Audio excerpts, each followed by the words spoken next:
Bien amigos, vamos a hablar de cómo cortar la violencia desde la educación integral de la sexualidad. Esto se ha plasmado en un trabajo. Después de la investigación a cargo de Marinés Salazar y la Universidad Mayor de San Andrés han podido plasmarlo en un documento, en un libro que ya ha sido presentado. Marinés, ¿cómo estás? Bienvenida, buenas noches. Coméntanos un poco, por favor, de los elementos que has encontrado en esta investigación. ¿Cómo están? Buenas noches. Yo muy feliz de presentarles a mi nueva guaguita, que es el texto Cortando la espiral de la violencia desde la educación integral de la sexualidad, que como bien han dicho ha sido publicado por el posgrado de la Universidad Mayor de San Andrés, gracias al magíster Orlando Huanca, que como director del posgrado ha confiado en varios docentes, ¿no? Sí. Y en este caso pues decidió plantear este texto para la comunidad universitaria. Van a poder acceder a él a través de un QR, porque no es para vender, sino realmente para que la teoría que está saliendo de Bolivia hacia Latinoamérica y hacia el mundo llegue a todos y todas. Ah, qué interesante, Marinés. Y la verdad es que a propósito de lo que está hablando tu libro, me imagino que una de las primeras preguntas habrá sido, tú me vas a decir que sí o no, ¿cómo les enseñamos a los niños, para empezar, acerca de sexualidad y a partir de qué edad? Porque tenemos que comenzar en la familia, a educarnos padres e hijos. Sí, exactamente. La educación integral de la sexualidad no es un proceso solamente de las aulas. La educación integral de la sexualidad tiene que partir desde los hogares y tiene que estar adecuada a las etapas que están viviendo los chicos y las chicas. Entonces, una cosa es educar en sexualidad a niños y niñas, otra a púberes, otra a adolescentes, otra a jóvenes, otra a universitarios, universitarias. Entonces, el libro también plantea que en sexualidad, sexo, coito y erotismo no son lo mismo. Plantea la importancia de acompañar el desarrollo sexual, qué decirles, cómo decirles, pero también cómo apoyar el ejercicio de derechos sexuales, derechos reproductivos y la prevención de diferentes formas de violencia. Ahora, ¿por qué?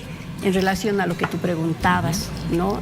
¿Cómo cortamos la espiral de la violencia? ¿Qué se entiende por la espiral de la violencia?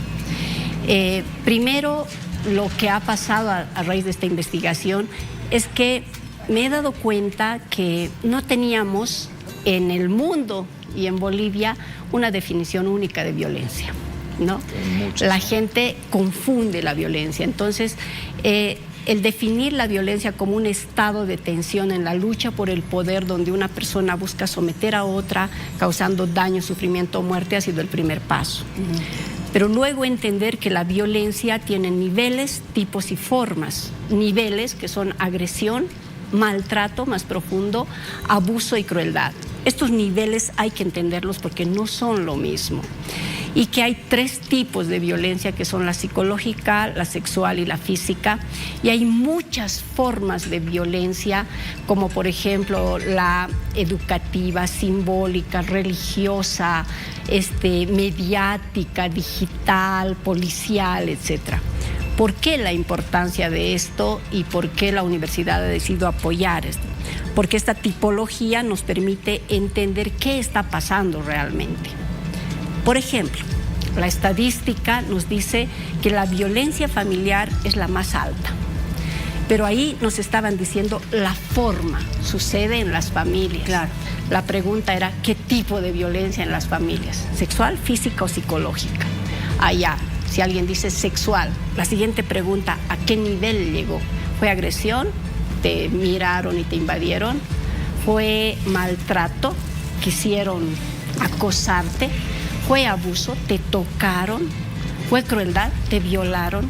Entonces, esta tipología ayuda muchísimo a ver los impactos de acciones de prevención. Ah, qué interesante. Interesante. Ahora, yo te pregunto, Marinés, ¿hay algún elemento diferente al que hayan estado saliendo en otras investigaciones? Porque, a ver, al punto, los índices de violencia siguen aumentando, lastimosamente. Sí. Hay muchos trabajos de investigación, muchas políticas que implementan incluso las instituciones públicas.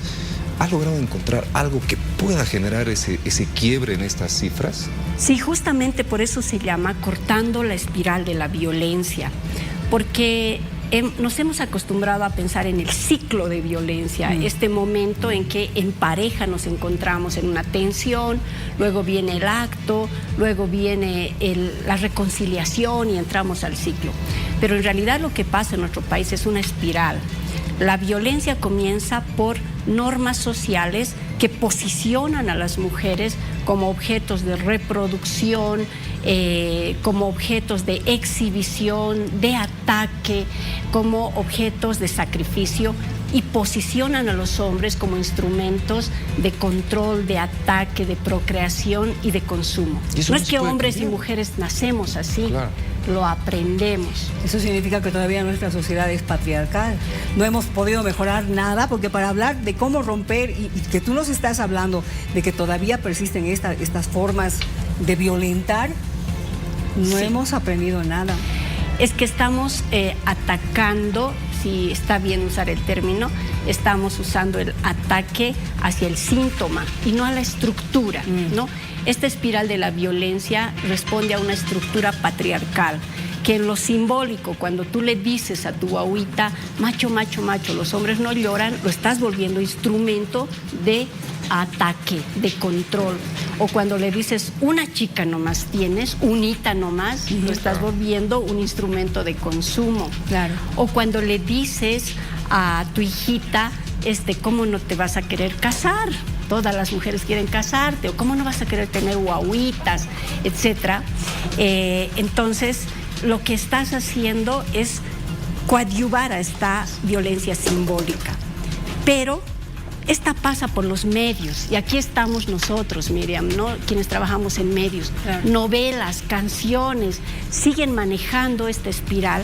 Y luego pasa a la familia, a los centros educativos, a las religiones, a la policía, en lo digital y finalmente en lo estatal. Por eso es que cuando nosotros vemos un femicidio o un infancidio o un androcidio, queremos meter al delincuente a la cárcel, y está bien, pero no analizamos toda esta espiral, ¿no? Entonces, algo que plantea este texto es que el feminicidio, por ejemplo, es violencia estatal, y Estado somos todos y todas, no solo los gobiernos de turno, pero el femicidio ya es un acto contra una mujer. Entonces, hacer estas diferencias conceptuales desde la academia ha sido muy importante, y bueno, estoy orgullosa de la guagüita, y mucho más que haya sido el posgrado de la Universidad Mayor de San Andrés quien decida publicar este texto. Qué bien. Tenemos un invitado también, ¿lo puedes presentar, María Inés, por favor? Está con nosotros el magíster Orlando Huanca, a quien agradezco públicamente. Como director del posgrado, pues no solamente me ha impulsado a mí, sino a otros docentes a que hagamos estas producciones conceptuales desde Bolivia para Latinoamérica y para el mundo. Orlando, bienvenido, ¿cómo está? Buenas noches, un gusto tenerlo acá. Gracias. Qué importante es para las instituciones, para las universidades, impulsar ese tipo de investigaciones, ¿no? Esperando que logren hacer ese quiebre del que hablaba María Inés hace instantes. Bueno, en principio un saludo cordial a todos los televidentes de Bolivisión, un gusto.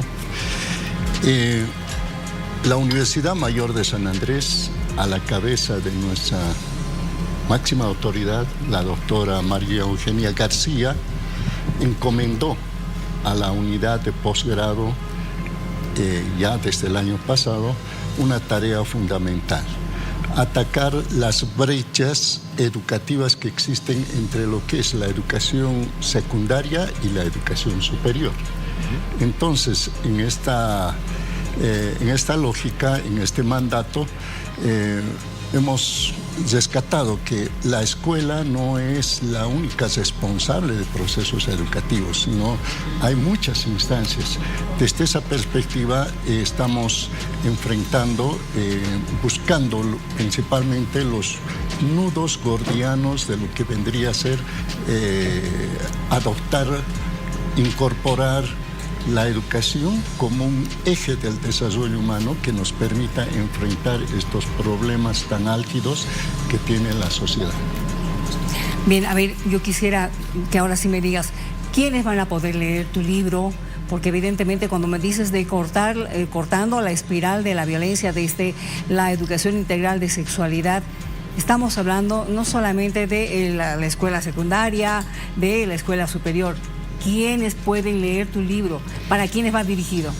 Todos y todas, ¿no? Porque desde el plano educativo en el que trabajamos en la carrera de educación, por ejemplo, tratamos de que el lenguaje sea muy sencillo.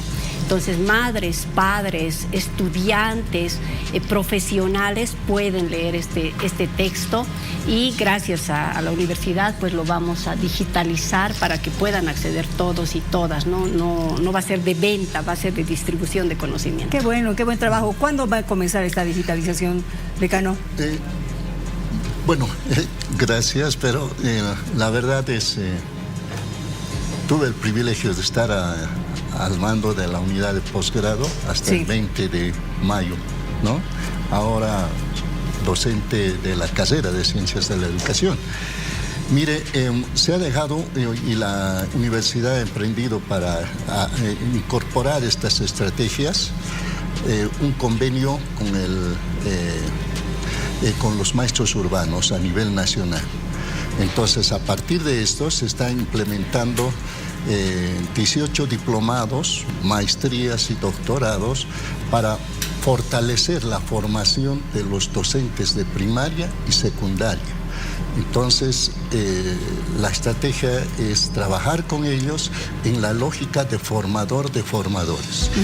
En este momento ya se ha hecho la apertura de la inscripción en la unidad de posgrado y vamos a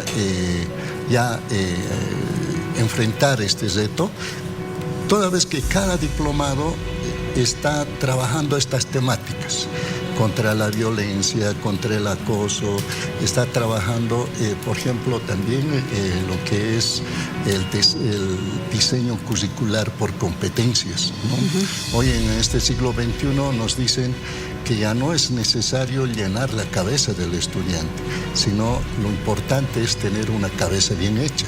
Entonces eso requiere otra lógica en el proceso formativo de los educadores y estamos enfrentando con este tipo de estrategias. Pues va a ser para educadores. Le agradezco mucho. ¿No es cierto? Gracias. Gracias. Docente Orlando Huanca. Gracias. María Inés, como siempre, un gusto. Muchas y felicidades. Gracias. Porque ha valido la pena realmente el esfuerzo para que saques adelante este libro. Sí. Que valga la pena realmente, y espero que los profesores lo tomen como eso, como que sea un manual para que ustedes también puedan orientar a tantos niños y jovencitos que siempre los ve a veces como grandes héroes.